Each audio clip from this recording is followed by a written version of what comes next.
Sox fans, here we are, hot takes and heaters. Danny Miller, Nick Murawski from FutureSox, chopping a bunch of White Sox stuff up for you as, hey, squad action, full squad action is underway.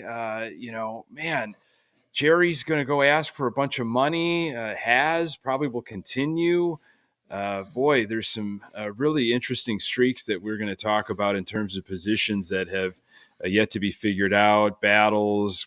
Pedro Grifol needs to stop talking, but I'm glad he is because we've got something to talk about in that element. My good friend, Danny Miller, how are you?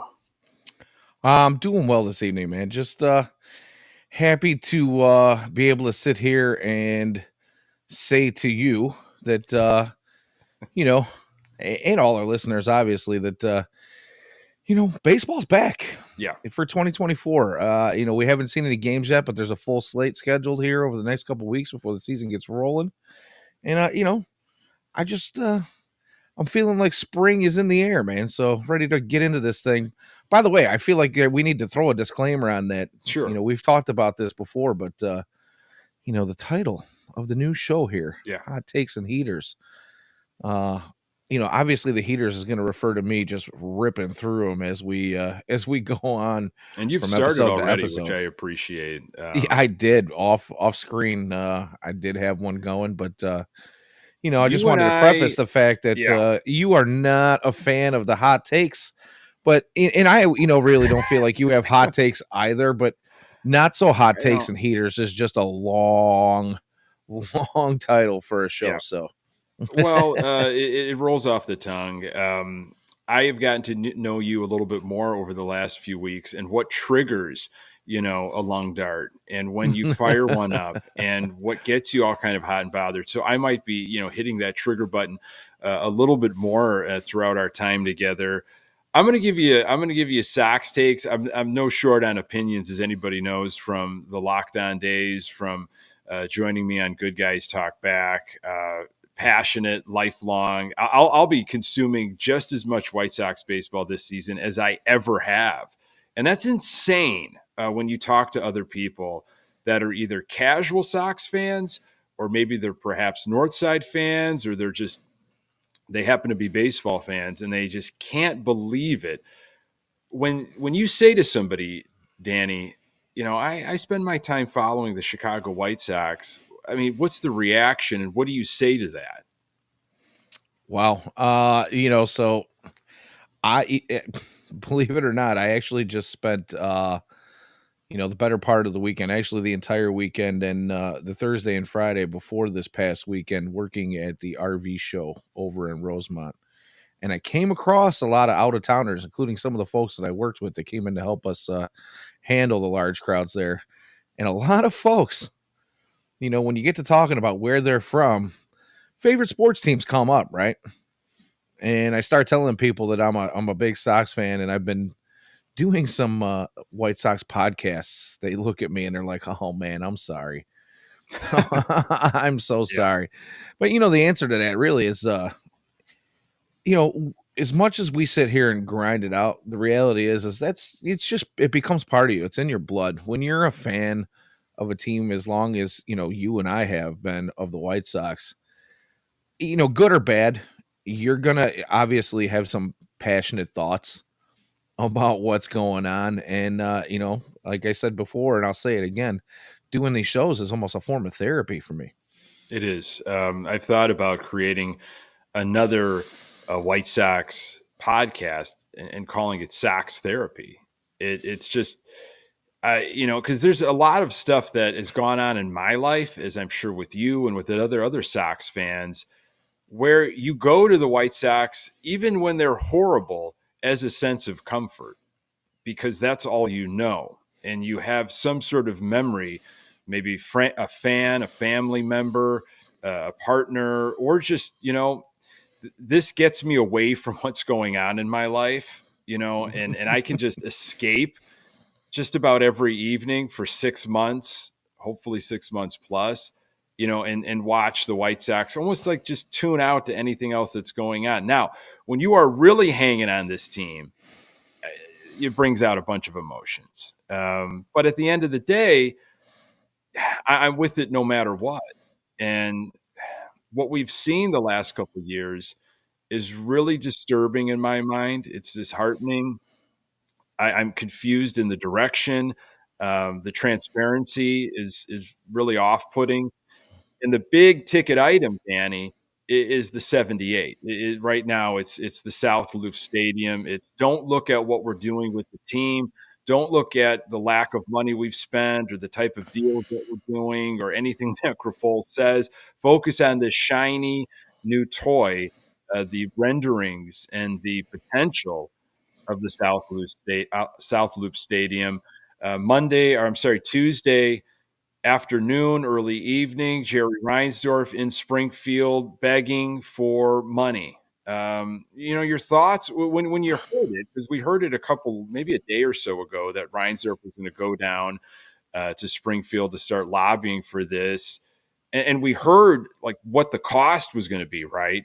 A few days ago, the price tag of $1 billion, with everything that is planned and more perhaps on that lot 78.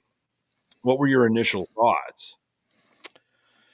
Well, I go back to the original report of when this all kind of came out, and it all seemed to happen very quickly. Obviously months ago, there was some speculations made about Jerry Reinsdorf making a trip to a certain city in the South, and people just automatically assumed that he was shopping the team. Yeah. Right, he was looking for a new home when he went down to Nashville. And, you know, not too long after that, all of a sudden, this whole thing about the 78 and this, not just this new stadium, but this ballpark village and, premium condominiums and all kinds of things going up on the Chicago's riverfront. And that original report immediately had JB Pritzker saying that, no matter who else was behind it, he's not one that's going to get behind the public paying for, billionaire adventures, right? Or billionaire ventures, I should say. Uh, the other side of that coin though is JB Pritzker being part of a family that that is, if you run down the list of names, there's like 11 or so of them that are like in the top 1,500 ish richest people in the world. And their family wealth is in the neighborhood of $37 billion. One of those ventures happens to be, and probably their biggest venture happens to be, ownership of the Hyatt Group, right? Mm-hmm. And then you start to wonder, maybe Jerry Reinsdorf's going down there and pitching, some of the returns that the city and the state are going to get from this thing, and you know, JB Pritzker can't go out there and throw his name and his own money into the hat because that would be a conflict of interest. But maybe a certain Hyatt hotel chain in the area on the complex, maybe parts of that chain, restaurants, bars that are attached to them, could have a bit of an arm twisting kind of reaction. I don't know, but you know, $1 billion is a lot of money, right? So it's a lot of money, and I know it's not just for a stadium. There's a lot of other things that are going to be going in to that area. We talked parking, I think, a couple of weeks ago. I'm not going to get into the whole parking situation. I know that that's a trigger for a lot of folks. But you got the Chicago Bears that, I don't know what's happening with the Arlington situation, and they've got a lot of money. Their ownership group has a lot of money. They want to stay somewhere on the lakefront. I don't know where that would be. Are the Bears and the White Sox fighting for this lot 78? I don't know if they're fighting for this lot 78. And again, going back to that original report, there was it was said that it was going to be, kind of a standalone one-off, single use stadium for the White Sox. They didn't really want to share it with anyone else. Kind of like how they don't right now with, the current stadium. You might see a concert here and there after after a ball game as a promotional deal. But it's not like Wrigley where you're getting, Dave Matthews and you know, uh, Foo Fighters to come out, a lot and do these big shows, just for a few examples. But for it to be a multi-use sports complex might make sense. But at the same time, if again, I don't want to get into the parking thing, but Yeah. football is a tailgating sport, right? It just is. Yeah. Yeah, of Baseball, course. you might be able to get away with it without upsetting too many fans, but not having any kind of real tailgating is going to kind of, I think, kill a lot of what Chicagoans I especially. mean, 8 games a year, right? Right. That's so like it's once a week. Sometimes it's back to back weekends, but and it's not always on Sunday. I get that, but it's few and far between. It's like I want to maximize my football day. It's a whole thing. It's that's multiple hours before a game. I mean, I've tailgated for 7 o'clock night Bear games, like Sunday night games.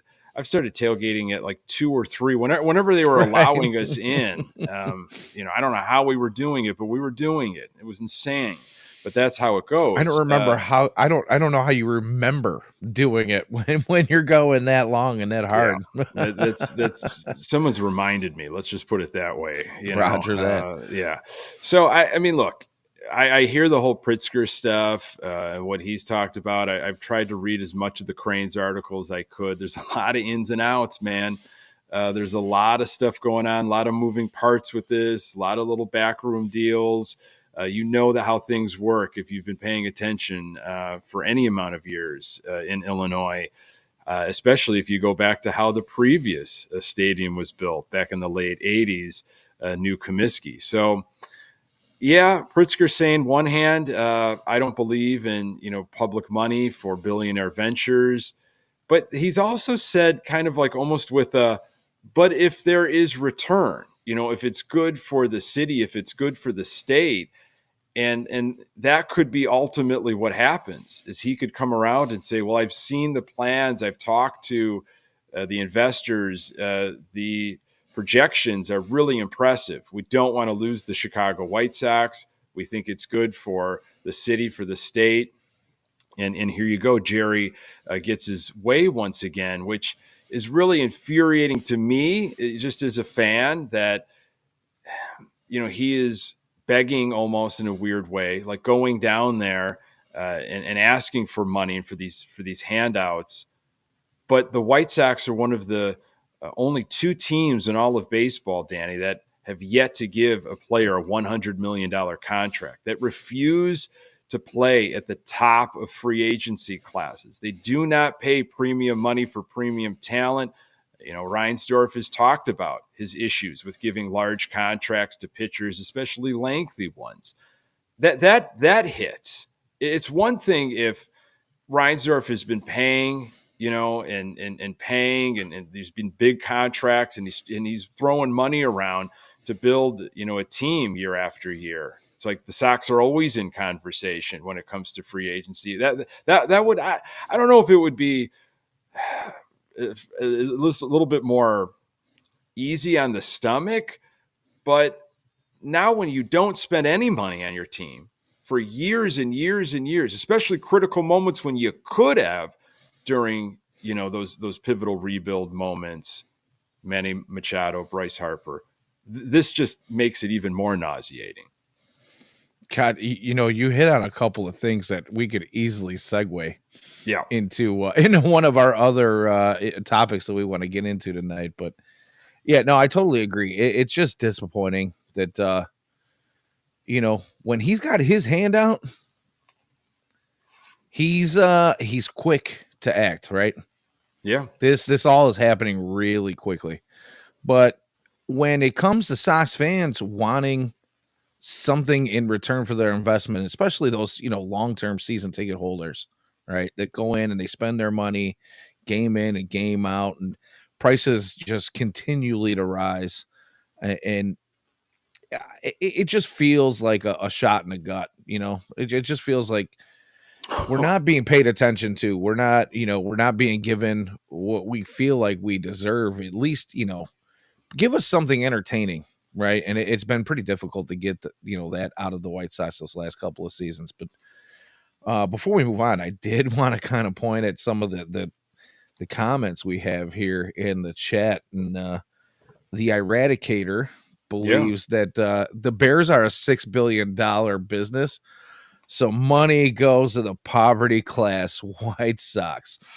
And on that one, Yeah. I will have my inaugural heater here There on you go, man. hot So takes and haters. we're learning, what sets you off, and not only am I learning, but viewers and listeners are going to be learning as well. And I think that could be a fun game throughout the season. It's just how can we get my goal is to get you, smoking maybe 2 cigarettes at a time, Oh, not as a I novelty, appreciate that. not as a joke, but because you need it because of the content that we're talking about and the issues that are happening with this White Sox ball club of ours.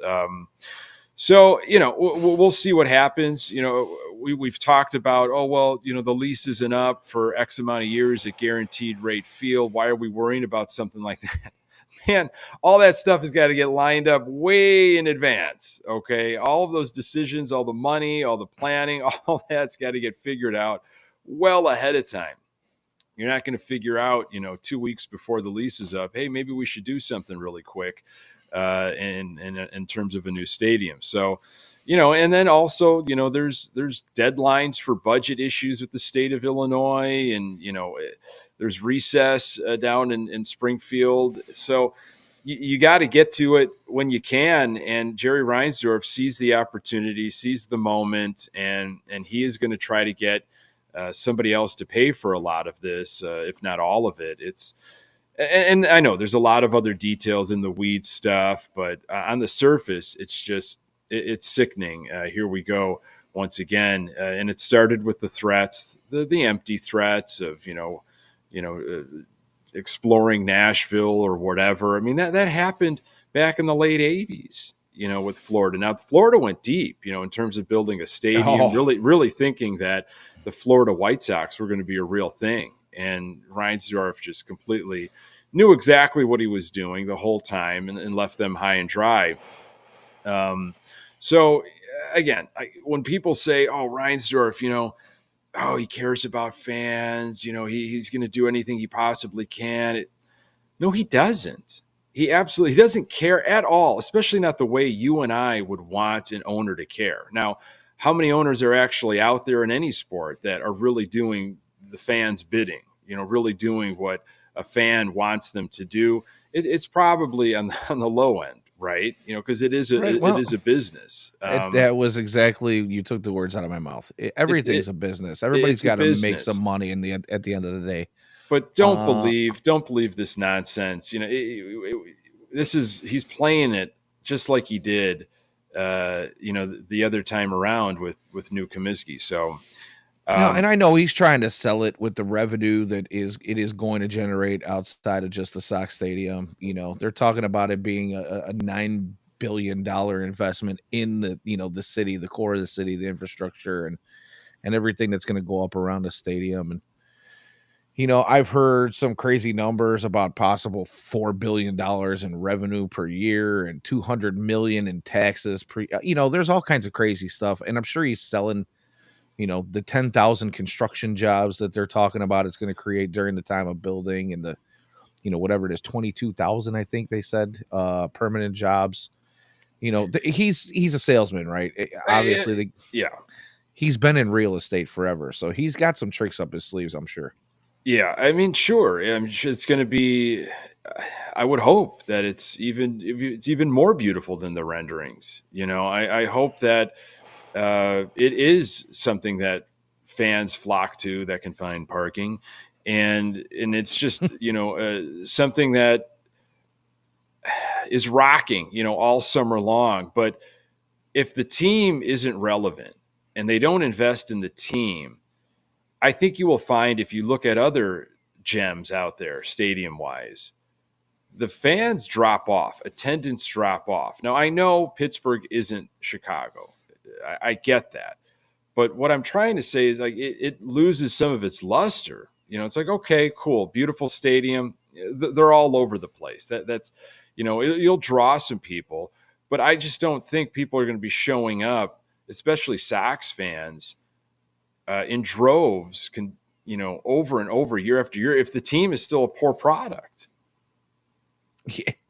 No, I don't. Well, I mean, from your lips to God's ears, because I know I'm sitting here looking at a screen in front of me as you talk, and I'm looking at a former White Sox season ticket holder, and Yeah, I know you are not the only yeah, one in recent years. So, I think that speaks volumes. It really does. You can give me a and brand new stadium and a beautiful area, but why am I going to spend my hard-earned money? Especially when you want to tout the Sox fan base as being the blue collar fan base of the city. Everybody wants to talk about how the Cubs are the best in first fan base because attendance numbers, and they got a yeah, trophy case full of those attendance, trophies. But the yeah, reality is exactly. I'm not gonna bust my hump to spend a small fortune to go to a game, because that's really what it comes out to for a family these days now with tickets. And I know they're going to talk about parking, but by the time we get to 2029, and supposedly there's like a 400 some odd space parking garage going up, yay whoopee. uh the money, how much do ticket prices increase when we have this brand new stadium and all this stuff around it? And how much are you going to be paying for a hot dog and a beverage, and or the bars that it's on premium, you know landscape now when you're sitting on the river? Yeah. All of these things are obviously a ploy to make some money for Jerry and for the team, but you're just making things a little uneasy for some of us to go out there if there's not a quality product in the field. Speaking of product, you've got everybody in camp. You've got full squad workouts now. You've got the first spring training game on Friday, February 23rd against the Northsiders. It's happening here. We're seeing what Pedro Grifol can do in his second year as White Sox manager. Depending on who you talk to and what you've read, the clubhouse has completely been reflipped. Like, we've changed everything. How can anybody say that we have a zero point 0.0 chance? Have you seen all the changes that we've made? All the new people we've brought in? Yeah, people saw it and they said, yeah, I'm still giving you 0.0. All right. Right. You think maybe there's a lot of change in your mind, but that's not sustainable or substantial change to equate a winning ball club. I want to bring up this quote with you because this is something Yeah, that this will be fun. Pedro Grifol said recently, and I love reading Pedro Grifol quotes because I just put a heater out too, bud. hey, thought I was going to be able to get you two at a time here early in our hot takes and heaters adventure, but here we go. This is from our fearless leader, Pedro Grifol. We had a great season, Grifol said when he was asked for tangible reasons why the Sox will be better.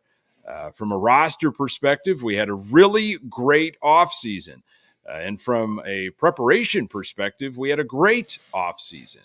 We did exactly what we needed to do to prepare ourselves to execute this week starting on day one. Our staff did a really incredible job of creating relationships and communicating with these guys. I've never been part of a camp where I've seen adjustments to pitch grips and mechanics on the first bullpen session of the spring. Great offseason was used several times in that 2-paragraph quote. I would not define the offseason as anything great. It's different. I think there are new bodies in the clubhouse that might help Pedro Grifol in terms of his message. But Danny, how can you call this a great offseason? Well, I don't. And I get Pedro's got to go out there and try to put the best spin that he can on everything. But the thing is if I'm going to look at it as a great off season, the one thing that I'm going to have to focus on is two guys that they brought in that are not players, and that's got to be Josh Barfield and Oh wow, just lost my mind. Bannister. Yeah, thank you, Bannister. With the addition of those two guys, you kind of hope that maybe you find that extra spark that you've been missing. Some, you clean up some developmental things, you clean up some mental things, you clean up the clubhouse. I don't really know. I don't want to act like I know who was the issues last year. We heard guys come out and talk about people sleeping in the bullpen and sleeping in the dugout and guys not being there for team meetings or showing up late and all these things. And Pedro Grifol basically saying he never really had control of his clubhouse Hmm. because he couldn't sell his culture to a bunch of guys who weren't going to listen to it. I just hope that those things are cleaned up. But to say that we've had a great off season, I mean, you brought in a bunch of guys who, we've talked about in the past with our very own Ian Eskridge in some of our most recent shows about how these guys are a lot of these guys they brought in were coming off their statistically worst years of their career. And some of them are getting a little longer in the tooth, but at the same time, maybe you bring in a new competitive spirit where guys, and I even heard it said by Chris Getz the other day that, you're bringing in guys that might not have had an opportunity on another team. There's a reason for that, Chris. There's a reason for that. They're not great ball players, and I'm not trying to take away anything from these guys. Obviously, you got to have some talent just to make it to that level. But at the same time, you're trying to compete, right? You're trying to not be in the basement of an easily winnable division. And that should not be your excuse for not going out and getting the ball players to bring yourself a winning team. And I'd just like to hear, your thoughts on that as well. Well, it really irritated me. It just seems like he is delusional. I don't know. I don't know what his end goal is for saying what he says. Great off season. From a roster perspective, we had a really great off season. I'm sorry. I mean, you got some 1 year deals on some guys that can play positions maybe better than what we had up the middle last year. Your starting staff, there's potential, but you've got guys that either didn't play at all last year because they weren't in the league or because of injury. You got a guy like Garrett Crochet, who 70 innings in the last 3+ years and is going to try to be in your starting staff. Michael Kopech, still waiting to figure out what he has in store in his 7th year in a White Sox uniform. This hanging question of Dylan Cease going to be traded or not. He's going to be gone eventually, folks. I guess it's just going to be a little bit down the road, and other guys that are basically just playing for their lives, right? Everybody's trying to prove something, yet we're still trying to figure out, like, where have you definitively upgraded at certain spots that have been lagging? Right field, second base. I don't know. Maybe some things will emerge, in camp, but this nonsense that he spews, it's tough for me to take him serious, honestly. And Yeah. he says that he doesn't want to do the rah rah thing this year in spring because he did it last year and it didn't work. Yeah, but It that's what absolutely he's blew doing. up in his face. Yeah, it really did. No one bought it. They're like, come on, what's your resume as a major league coach? The Kansas City Royals didn't even want you. Okay, I'm not going to listen to you. He didn't know how to figure that out. That's just my theory on that. There's probably a lot of other stuff going on. But these types of quotes with we're going to hang that in the clubhouse's bulletin board material, 0.0%. Have you seen what we've done? Have you seen what we've done to this roster? We've flipped it. Have you seen the people we've brought in? People have, and again, you got to play the games. You got to field a roster because those are the rules. And I think we all know that that's what's going to be going on in 2024. Sure, anything can happen, right? But I'm sorry. I'm tired of just hanging on to the hope and chance and luck and maybe there's always going to be question marks, right? But when you go after proven talent, you kind of eliminate some of those question marks, right? Yeah, I mean, honestly, oh man, I'm glad I have the heater going already because these are the conversations that are going to make me continue to rip away as we go on from show to show. You mentioned a bunch of guys that obviously we're hoping to see something from, right? And we're hoping to see some healthy players out there that haven't been healthy. The idea that Garrett Crochet is going to be a starter this year, is a great example of that question that like you brought up. But you know, So, Danny, with that, like, and we talked about it last week on the program, but okay, maybe it happens. Maybe he did all the off-season work. Maybe he is healthy. So why not?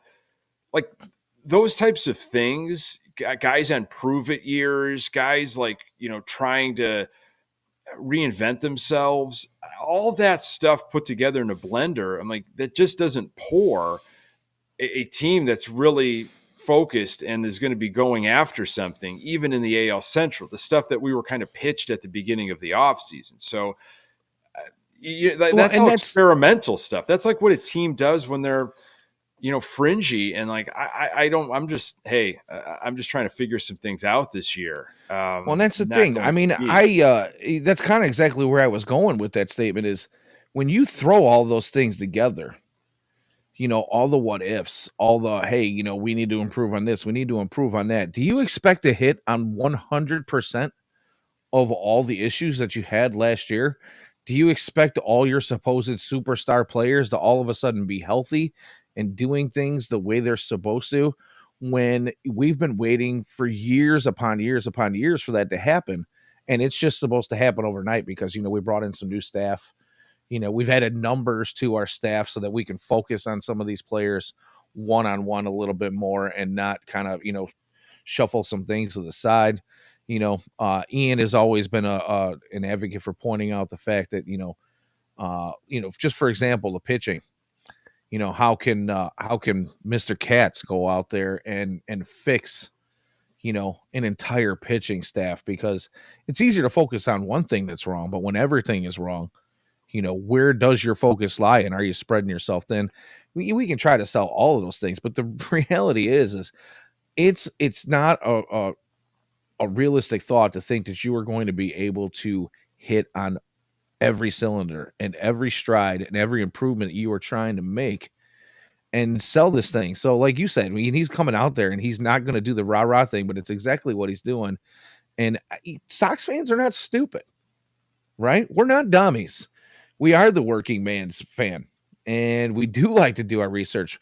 You look at the number of White Sox podcasts that are out there and the number of listeners that each podcast has got. Everybody's invested in this thing, and nobody's dumb, and nobody's going to buy that crap.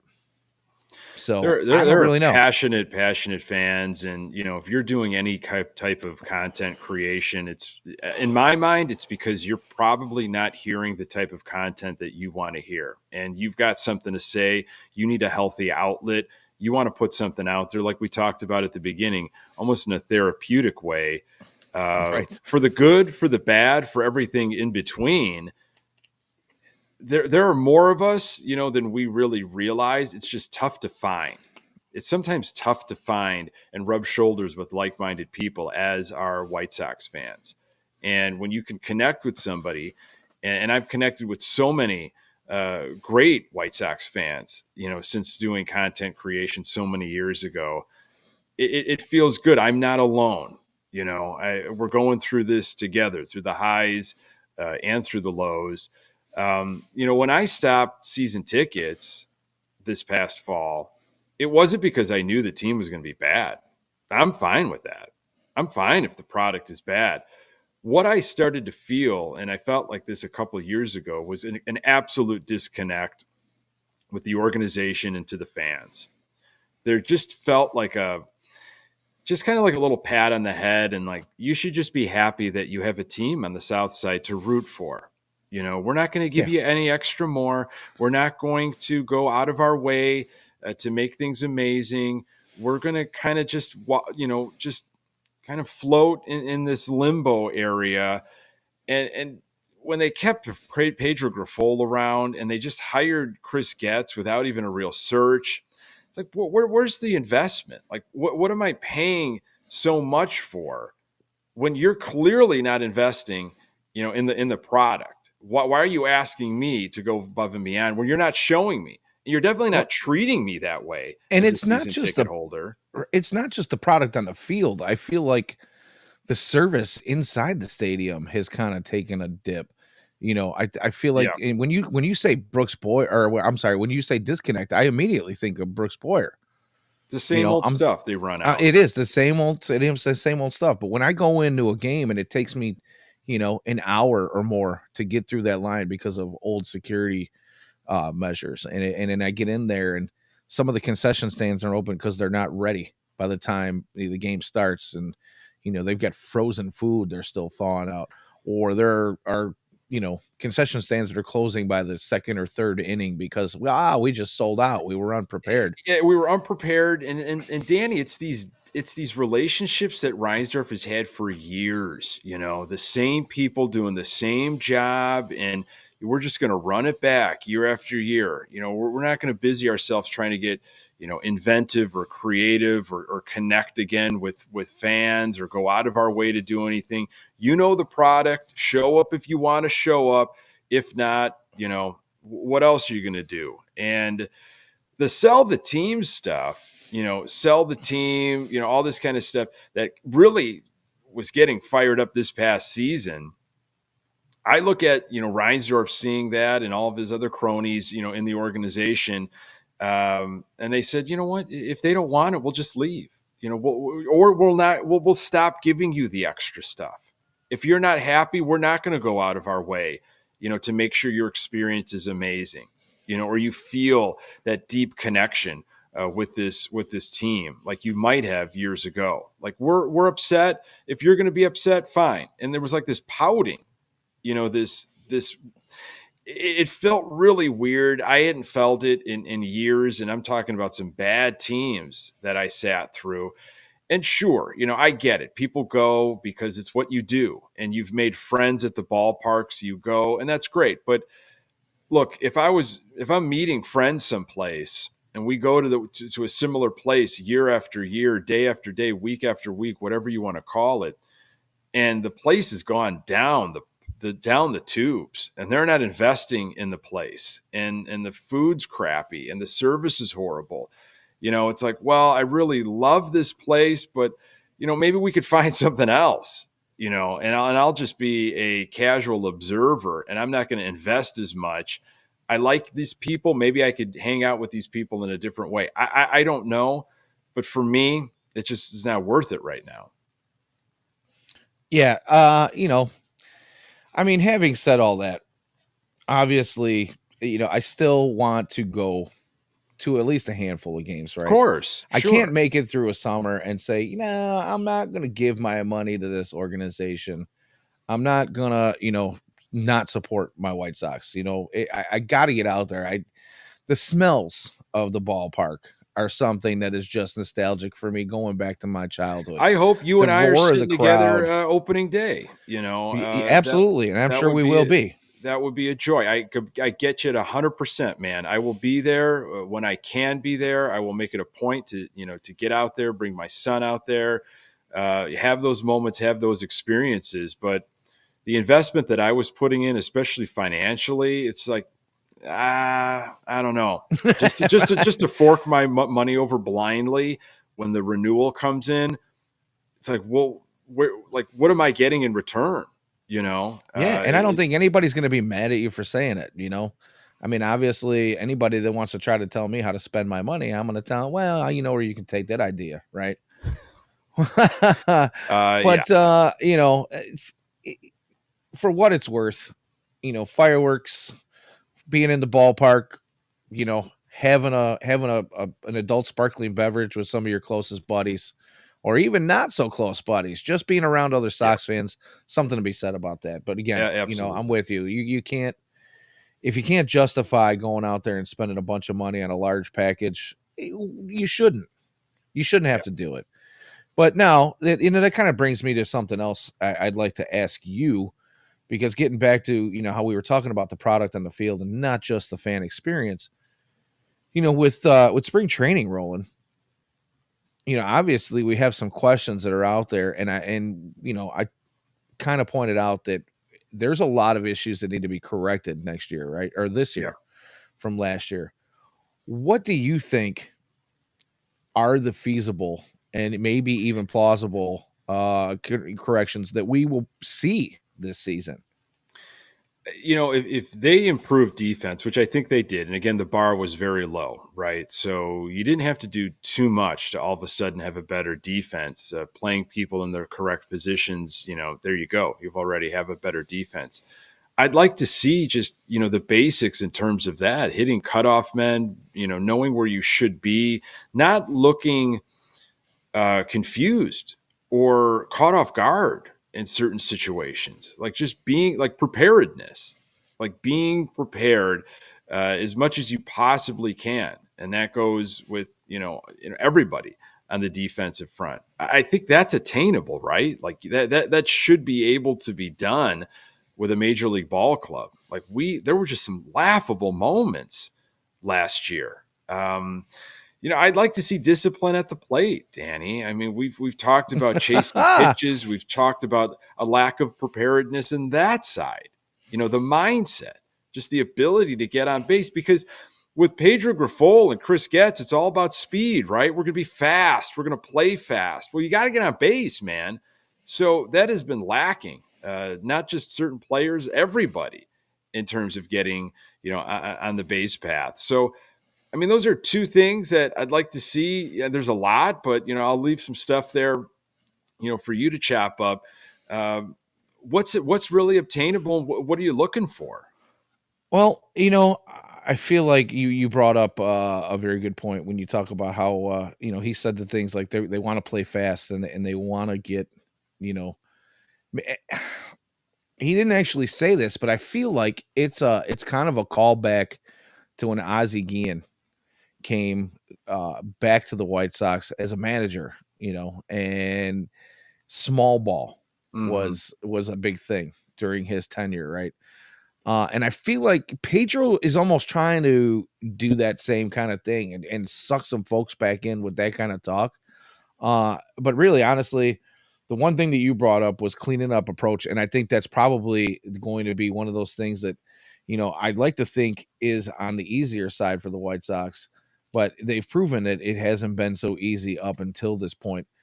But with the right personnel in the coaching staff and the right personnel in player development, I kind of have an optimistic feeling about where that could possibly really turn around. I feel like if this White Sox team just cleans up his approach, stop striking out, take a few more walks, see some more batters pitches instead of pitchers pitches, what a turnaround this team could Mm-hmm. have, right? And it could be somebody who, with better improved defense that helps the pitching. If they can put a couple rounds on the board, we might see a team that looks like they actually want to play baseball. And that's really all I'm hoping for. I just want more entertaining product than we've seen the last year and a half or so.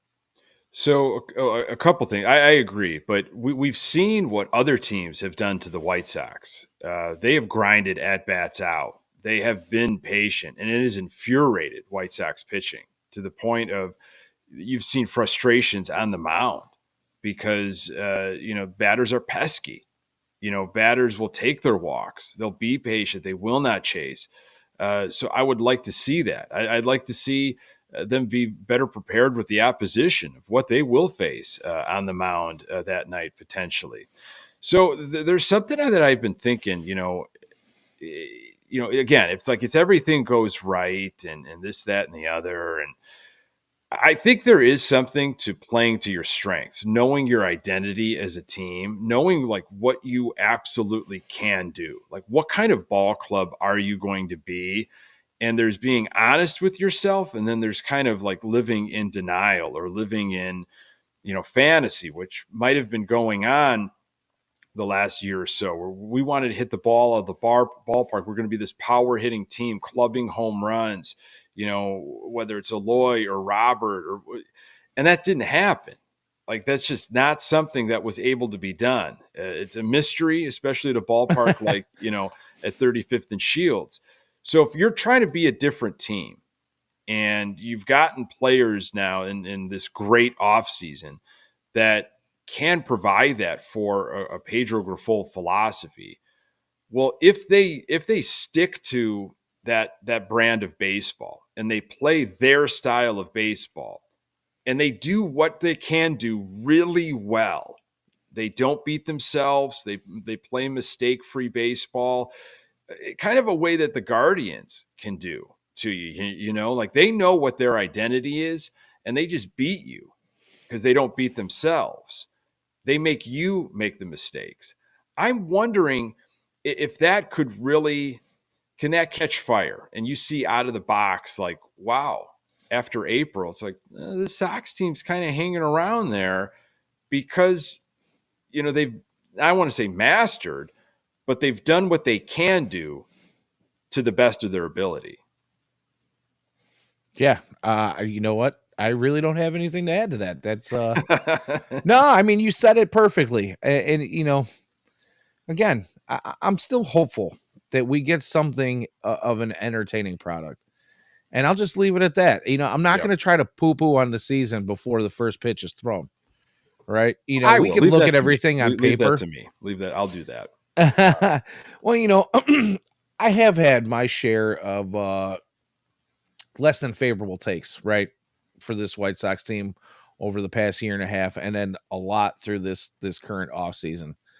And I want to try to take as much of an optimist's approach as I possibly can going into this thing, because in reality, being negative constantly is going to get us nowhere. And I don't want to be upset with the team that I am so passionate about, Yeah, at least 100% of the time. I get you. It's I think it's more of, I take such a realistic approach, and like, this is the reality. Like, I'm basing it off of what you have done this off season, what you've talked about, and so yeah, I can make an argument of, well, I could see how things might be more enjoyable, but I'm waiting till it actually happens. Okay, to live in that moment. I can see a path where it's like, all right, things aren't as bad as we all assumed, but of course, a lot of things have to go right.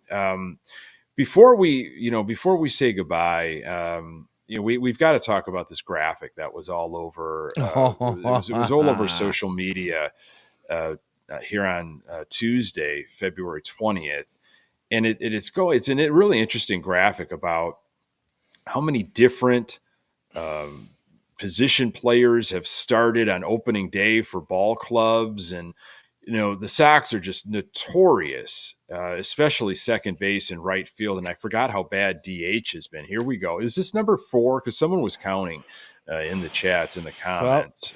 yeah, So there it here we is. go. You got it. Actually, So I think the stream elements got one ahead of me there. I think this is okay, 3, but that's all right. okay. So I'm not going to put you on the spot in terms of if you can name all of the right fielders. We could probably come close. All the second basemen. I feel like we've been struggling with right field since Avi The turn of the century. Garcia. But anyway, here's the graphic that I'm talking about here. So consecutive years with a different starter on opening day at a position. That is unbelievable. The San Francisco Giants are at 17 years with a different left fielder on opening day. And how about in our own division? 12 years for the Guardians with right field. We're at Sox come up often on this graphic. 11 years. So for 11 years, the White Sox have had a different second baseman on opening day.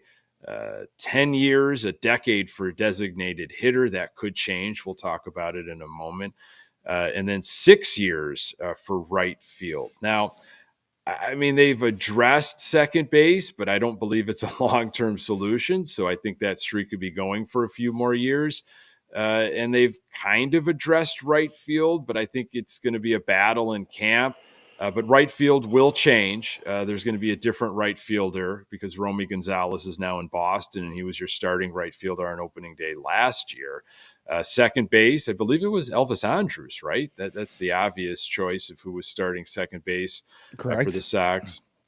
And he's not, at least he hasn't signed with the White Sox. I think he's still looking for a team. And designated hitter, Danny, was Eloy Jimenez last year. That could potentially be a repeat. So that streak might be over. Unless he wins the right field job. There you are, Mr. Positive. Danny and then Miller. I love we it. keep the streak going on all fronts. So, I love you it. know, There you are. You're back. it's I mean, it's just one of those things. Like, why not? When the obvious becomes the norm, Yeah. you just kind of get, well, you don't ever It's a get really used to self-fulfilling it. prophecy. It's like, well, of course it's been happening for a decade or close to a dozen years. It's just that's the White Sox way. Yeah, meet the new boss, same as the old boss. Thank you. Love it. I love that. I love that line. It applies to the White Sox in so many ways. So, when you're talking about like, well, what's changed with this great off season?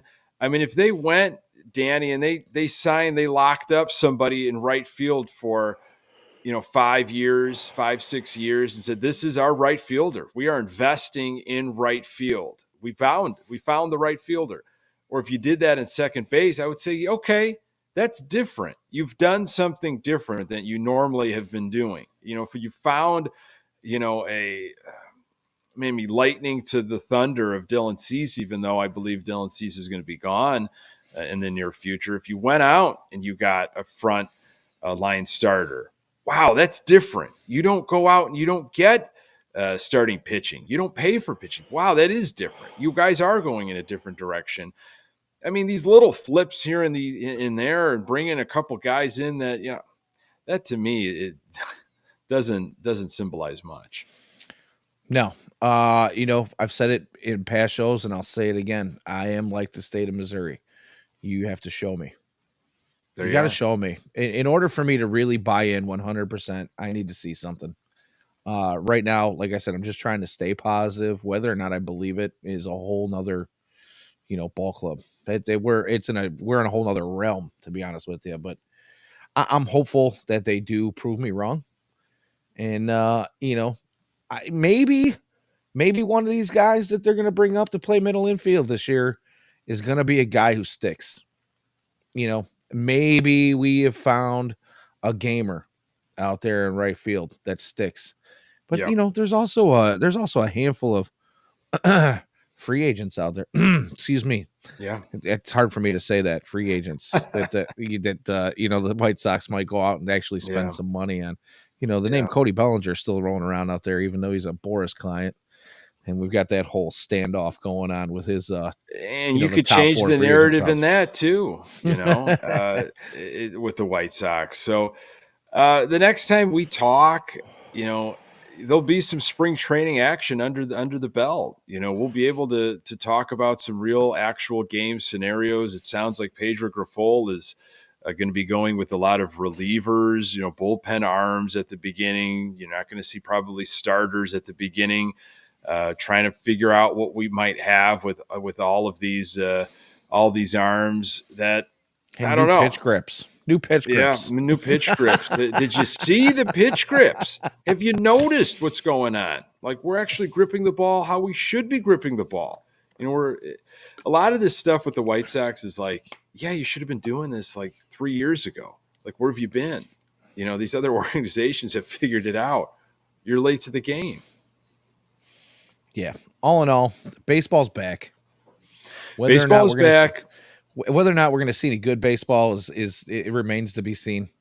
Baseball's back, and I purchased I purchased some White Sox gear today as well, Danny. I got the I don't know if you've seen I think it's the clubhouse hat that's got the diamond patch on the front with the white sock. I like that logo a lot, and I splurged on that. I don't care at all for the jerseys. Nobody does. I don't know what happened with all those jerseys. That looks pretty ridiculous. The Yeah. lettering and everything. But I'm definitely a hat guy, and that one I like that one. So I'm not a big fan of the spring training hat, the gray. Oh, see, It's I not. love it, and I You know a like lot the of people. gray? I Okay. do, I do. Wow. But I'm weird, and To me I'm it okay lacks to a admit certain that. personality. I liked what they were doing last year with the old like 1917 logo, the SOX with the O and the X like embedded in the S, and it was weird to me with like when you look at the jersey because they had the Hitmen, on the chest, they had the SOX, Old English on the sleeve, and then they Mhm. had the SOX, the 1917. You had three different logos you're looking at, and as like an old former graphic designer, that like got all weird in my brain. Like I Yeah, there was needed to definitely a see. lot going on there. I did like the Hitman when they chopped the SOX, and it was just like the kind of abbreviated version of the Hitman. That was the previous spring training cap. That one was kind of nice and clean, and it went well with the Hitman spring training logo that they've got on their jersey. So Well, I I'm just a feel like jersey this logo year's. guy. Yeah, no, and don't get me wrong, I am too, but I like a little bit of variety, and this one doesn't. It kind of lacks that, so I'm kind of feeling like maybe it's a reflection of the simplistic approach that we are taking to this off season and rolling into spring training, and Yeah. maybe just getting back to the fundamentals. There you go. I like it. You're positive. You end on a positive note. Folks that have been joining us, appreciate that. On FutureSox YouTube, on Twitch. We're here Tuesday nights all through the season. So at times, Danny, we might be doing the post game on some of these games, which will be fun. Yeah, hopefully we have a handful of wins to talk about while we're doing that. Yeah. Want to thank Ian Eskridge for putting all the graphics and everything. He's been just absolutely awesome. Watch his show, tune into his show with James Fox. That's on Sunday nights for Future Sox. Danny Miller at Danny Miller FS. I am Nick Murawski at Nick_GGTB and the old Twitter X. Really appreciate you jumping in. Pass this along to other Sox fans in your life. We'll see you next Tuesday. Hot takes and heaters. Danny, good stuff tonight. Yeah, cheers to you, brother. So long, my Sox friends. Until next week.